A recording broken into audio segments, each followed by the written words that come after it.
From Transport Topics in Washington, D.C., this is RoadSigns. Here is your host, Seth Clevenger. Thank you for listening to RoadSigns, the podcast series from Transport Topics that explores the trends and technologies that are shaping the future of trucking. In this episode, we're going to examine the current state of development for self-driving trucks in part 3 of our RoadSigns mini-series on autonomous trucking. Once again, we'll be delving into how and where autonomous commercial vehicles could fit into the freight transportation industry and what it will take to make that vision a reality. But before we dive into today's topic, I'd like to invite you to subscribe to Transport Topics to gain exclusive access to our top 100 lists, quarterly magazines, and other trucking industry news. To subscribe, visit ttn.ws/ttsubscribe. You can also text TT-subscribe to 571-622-0001. To learn more about autonomous truck development, we're going to hear from Don Burnette, co-founder and CEO of self-driving truck startup Kodiak Robotics, in an interview I recorded for Transport Topics Automate virtual event in December. Let's play that conversation now. I'm very excited to bring in Don Burnette, CEO of self-driving truck developer Kodiak Robotics. Thanks for joining us, Don. It's great to be here. So, Don, you've been right at the center of autonomous vehicle development for the past decade plus. You worked on the Google self-driving car project. You're a co-founder of self-driving truck startup Otto, which of course was acquired by Uber. And now you're the founder and CEO of Kodiak Robotics. So you've really seen this new emerging piece of the industry evolve from some of the earlier days. And to begin our conversation, I'd like to take us back to 2016. So that's when Otto hauled a load of beer for Anheuser-Busch in Colorado. And it was a demonstration, but I think it was a landmark moment for self-driving trucks because it really opened some eyes to the possibilities for automated driving in the trucking industry. And now here we are 6 years later. From your perspective, Don, just how much progress has been made toward autonomous trucking, and how far do developers like Kodiak still have to go to reach commercial deployment at scale, which of course is the goal? Well, it's crazy to think how long it's actually been, the last 14 years on this path to development that we've been on. And when I look back and think about 2016, it was a really exciting time. Self-driving trucking was just getting started. And I really look back fondly of what we were able to achieve at Otto. And while you mentioned that was just a demo, and it really was. It wasn't something that we could generalize to other routes and other conditions. It was highly optimized for that specific scenario. It was still a monumental achievement for the time, particularly given the sensors and the equipment and compute and everything that we had at that moment. And the industry has come a long way since then. While that was just a one-off demonstration, we are now at Kodiak over the last 4.5 years.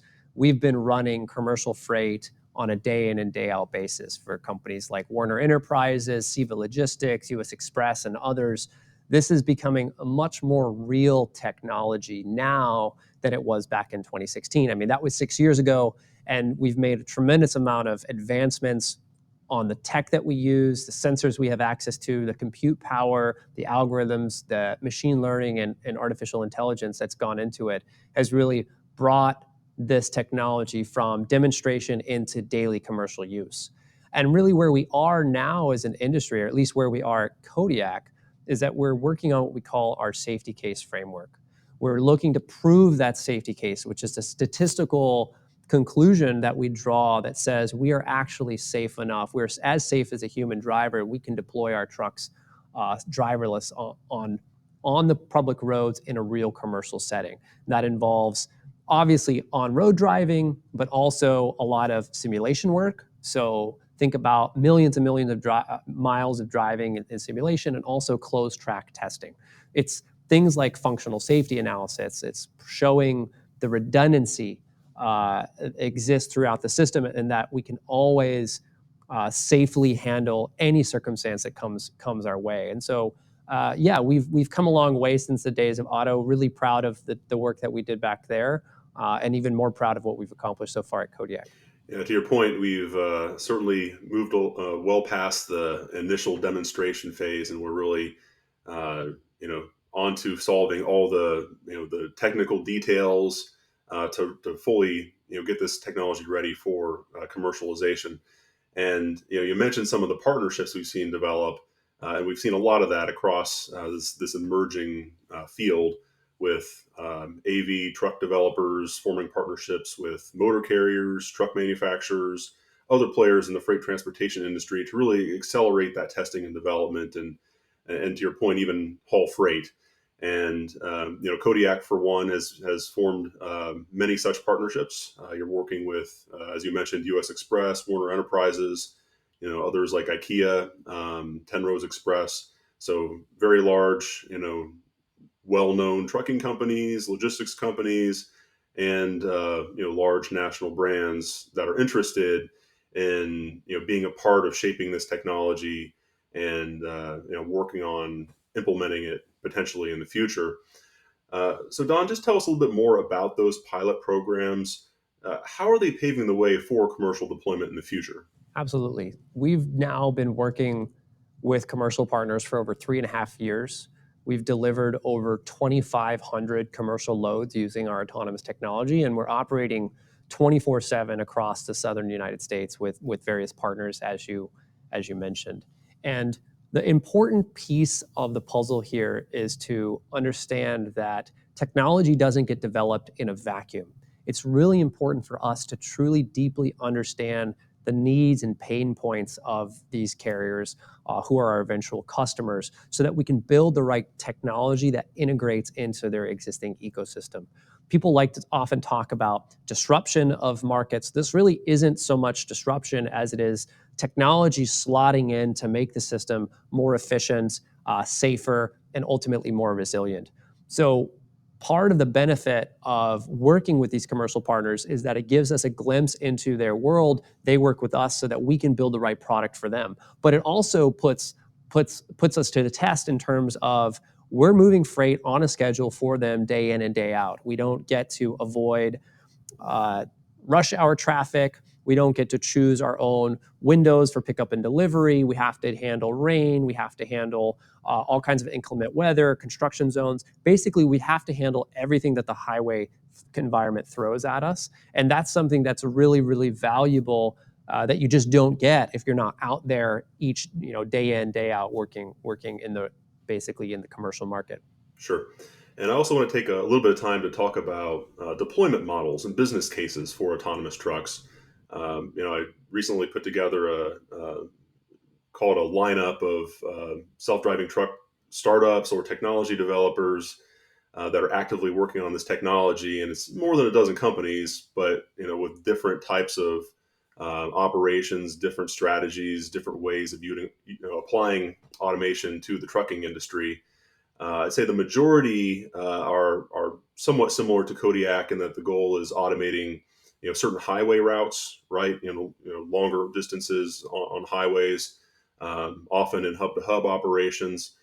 So, Don, I want to just kind of turn it over to you. What's your perspective on, the best use case for autonomous trucks, and what are you pursuing at Kodiak? What types of routes and freight lanes, do you see as best suited to autonomy? Well, definitely the long distance over the road routes are the ones that are most suited to autonomy and the most applicable to our 24/7 operation.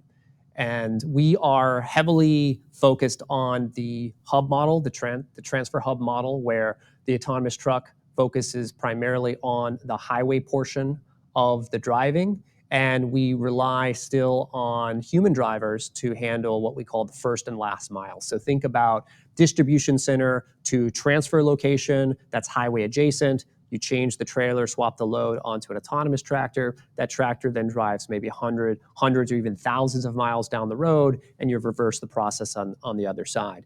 This keeps humans intimately involved in the system. We still rely on human drivers, and this is something that I think you're gonna see for some time to come. And one example of this we demonstrated with Warner Enterprises a couple of months ago, where we delivered for them 8 continuous round trips, I think it was, between Dallas and Lake City, Florida. So we kept our trucks running 24/7 for 152 hours straight.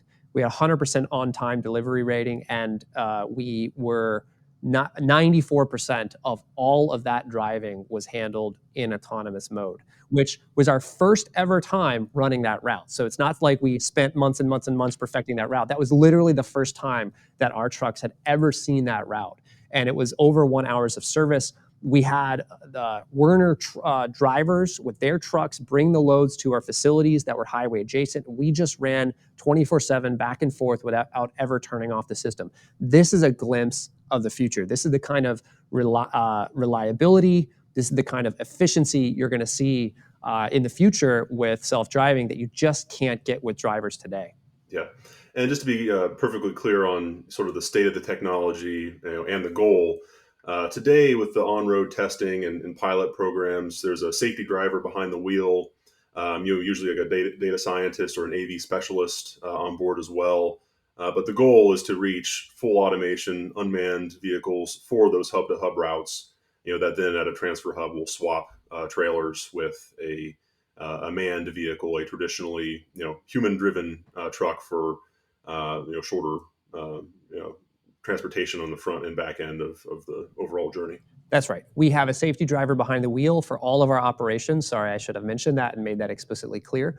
We no longer have a human in the right seat operating the software. Our system is fully automated from that respect. The driver just focuses on the road, making sure that the truck is doing exactly the behaviors that they would expect it to do, and we can remotely monitor the trucks from a central location. So we no longer have that secondary operator in the vehicle. Okay.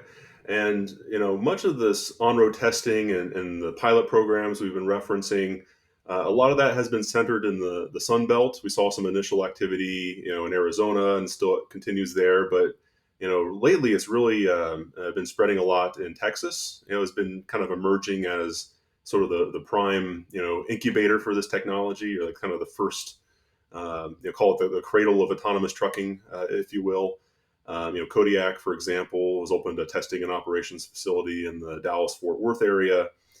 So, Don, why has this region, really emerged as this first use case, and this sort of the prime geography for autonomous trucking?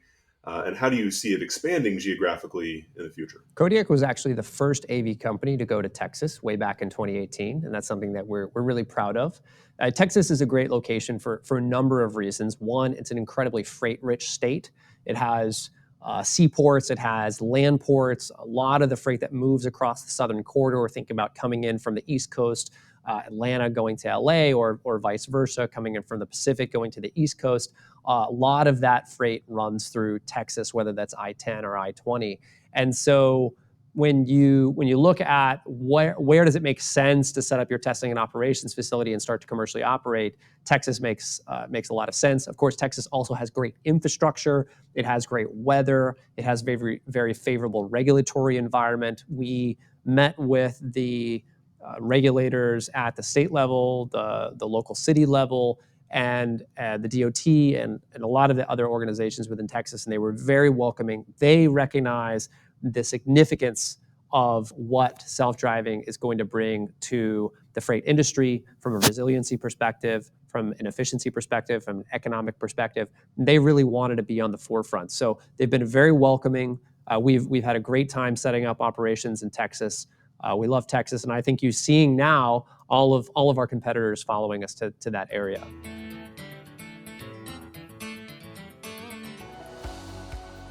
Are you using SoundCloud to listen to RoadSigns? Here's how to get the most out of your experience. First, make sure to use the SoundCloud app, and it's downloaded on your mobile device. Then, hit Person Plus Sign to subscribe to RoadSigns podcast page. Second, pick the episode you'd like to listen to and press play. Third, to find out more about the mission, click the three dots and tap Behind This Track on the player page to see guest details, mission of the episode, and links to more audio offerings you're sure to enjoy. If you still have difficulties tuning in, email us at share@ttnews.com for help. Happy listening. Yeah, it certainly has been. A lot of this activity has shifted to the Texas Triangle, especially, but throughout the state. One thing I wanted to bring up was, a recent, announcement at Kodiak. Your company conducted a test demonstration showing how its autonomous driving system can bring the truck to a controlled, safe stop in the event of a steer tire blowout. Right. So we're kind of getting into the nitty gritty of all these details, the technical details. Well, okay, if you're going to remove the driver, you better be prepared for all these eventualities and all these situations that can happen out on the road.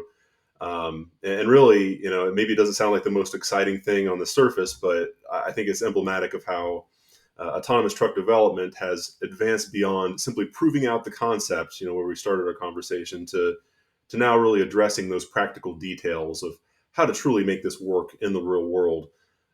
So, Don, what were you hoping to show with that demonstration, and what does it say about the state of autonomous truck development? Well, we think is really exciting. And just earlier this summer, we were the first company to demonstrate safe pullover to the side of the road with our autonomy system. So before I get to the steer tire blowout, I think it's important to understand where we were coming from. Our system is currently monitoring over 1,000 diagnostics on the truck. So not just things like tire temperature, tire pressure, but sensor health integrity, data integrity, how all the internal diagnostics of the autonomy system, but also the platform, the engine temperature, oil temperature, tire pressure, tire temperature, and things like that.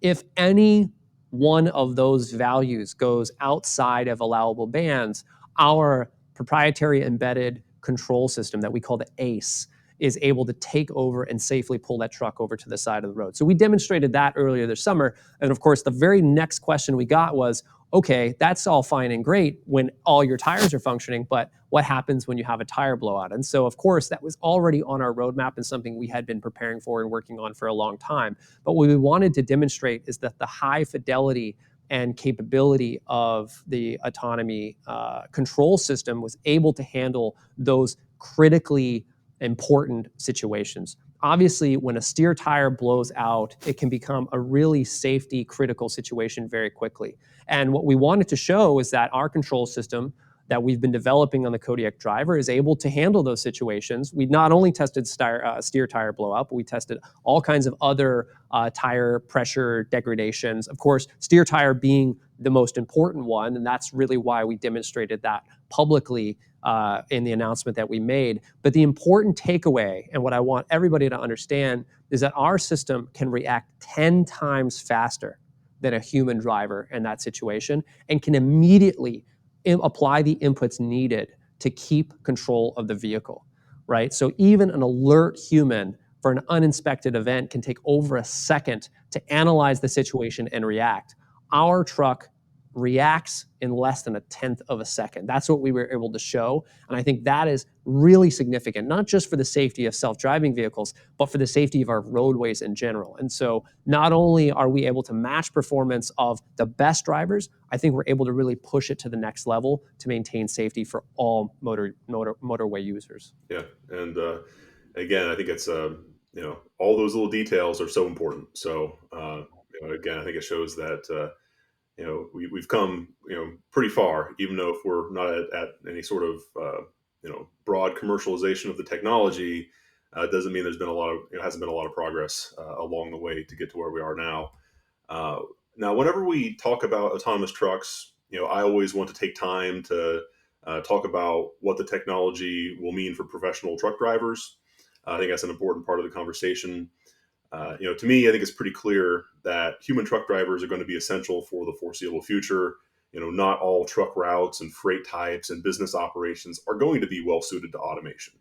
But again, that's my perspective. Don, tell me how you see this technology playing out in the trucking industry. Do you envision a mix of automation and human labor in the future? And do you even see the potential for driving jobs in the industry to improve and evolve in some sense through the use of automation? I think you're exactly right. That's how we see it at Kodiak. first off, you have to recognize that there's a massive driver shortage for over the road truck drivers. That's not to say that there are no drivers that want to do that job. Of course, there are some great drivers out there. Some of them absolutely love truck driving, but the demand for moving freight is just increasing year over year over year, and we're not able to backfill those jobs with enough human drivers. And so, really, we want to focus on what is generally considered to be, although not always, but generally considered to be the least exciting, least interesting aspect of this industry, which is that really ultra long haul over the road. It's harder to hire. It's harder to find drivers that really want to do that, even though there are some. We're just not keeping up with the demand. But as you said, I think for the foreseeable future, I'm talking decades, we're going to see humans in the loop with this technology, either driving regional routes, more urban centers, first and last mile. They're going to continue to do some routes that are long haul over the road, and it's going to be a really slow, gradual rollout of self-driving technology. A lot of people think they're going to wake up one morning and poof, we're going to find out that millions of trucks are all of a sudden automated and everybody's out of the job. I think that's completely unrealistic. That's not the plan that we have. I don't think that's the plan that the industry has. This is going to be a really slow, geographically specific rollout over time. And as you said, I think that we're actually going to be able to increase jobs. We're going to be able to increase the efficiency of the assets of the trucks. We're going to be able to move more freight on the long haul, which is going to create more jobs on the shorter regional drives. And so, yeah, it's not something that I think that people should be as concerned about. If anything, I think we can have a positive effect on the market. That's a very helpful perspective because sometimes there is some angst, and some of it does feel unwarranted or not reflective of where the technology development is really headed. So I do appreciate that. And one other question that's always tough to answer is the time frame for this. And I know it's difficult to project specific dates on when this technology will be ready for full commercial deployment or how quickly it might scale up. But from a development standpoint, when will you know when the technology is ready, and what obstacles do you see still in the way that you'll need to overcome to reach that point? Yeah, it's always hard to pick a specific day. I like to say, oh, it'll happen on a Thursday sometime in some month, but that's not reality, right? We'll know we're ready when we've completed our safety case checklist, and that's really the only answer that makes sense. And anybody who gives you a different answer is I think giving you the wrong one. And that safety case involves statistical benchmarking against human driving capabilities across the variety of scenarios that we see on the road, both in the real world, also in simulation, and things that we can test at our test track, as we talked about before. It also involves proving out the redundancy of the system. So we have a ton of sensors around our vehicles: cameras, LiDAR, radar. We have multiple compute systems. We have multiple control systems. So we have multiple controllers that can steer the truck, bring the truck to a safe stop. What we need and have been working with the industry on is redundant actuation platform. So think about redundant paths to braking, redundant controls for steering. If we lose the steering wheel or if we lose the brakes, you can have the best autonomy system in the world, but it's not going to make a difference, right? So we have to make sure that redundancy is there across the entire stack, from the sensors all the way to the braking system, and ultimately the tires where the rubber hits the road, as they say. And once we've been able to do the analysis to confirm that, yes, under all circumstances, we feel confident that the Kodiak driver is going to be able to handle each and every one of those scenarios safely, then we'll be ready to deploy that. And I think it's going to happen in the next couple of years. We've made a ton of progress, and we're getting very, very close. Okay. No, thank you for that guidance. And final question to leave you on, Don. And we touched on this a little bit earlier, but I think it goes without saying that there's been a lot of hype, a lot of excitement about autonomous trucking over the past several years. Along the way, I think also maybe some misperceptions about the technology, what it does mean, what it doesn't mean. So before I let you go, are there any maybe myths or misunderstandings about autonomous trucking that you'd like to address? Yeah, I think the probably most prevalent one we actually already touched on, which is that this is going to displace a bunch of drivers and people are going to lose a bunch of jobs. I think that is really a myth that is worth hammering on. I think this is a symbiotic technology that is going to aid and assist the carriers. It's going to augment the existing system. It's not going to put people out of work. And then the other one is just the safety of the overall system. A lot of people think, oh, it's never going to happen. It's not possible. What happens under this circumstance or what happens under that circumstance? And the truth of the matter is, we're ticking those boxes off. One of the big ones was what happens if a tire blows out. People couldn't conceive that an autonomous system could possibly handle that scenario, and we've been able to show that not only is it possible, but it's actually better than human performance. So I think it's about education. We need to keep having conversations like this. We need to keep pushing on the technology, making it better, making it safer, and ultimately, I think we'll be able to win people over. Well, Don, I really appreciate you taking the time today to chat with us. It's been a great conversation, very insightful, of course, and it's also been fascinating to watch your company and also some of your competitors in this emerging field that does have a lot of promise, and we'll be watching it very closely, of course, in the months and years ahead. Yeah, it's a really exciting field. I think it's been a long time coming, and for those of us who've been here a long time, I'm very, very excited about where we are and what the next few years hold. So it's great chatting with you. Thanks for having me. Yeah, thanks again, Don. Did you know you can ask Alexa to open Transport Topics? In just 1 minute, you will hear the biggest trucking headlines of that day. Be prepared and start your morning off right with Transport Topics. Before we close, let's take a moment to revisit our original questions. How and where could autonomous trucks fit into the freight transportation industry, and what will it take to make that vision a reality?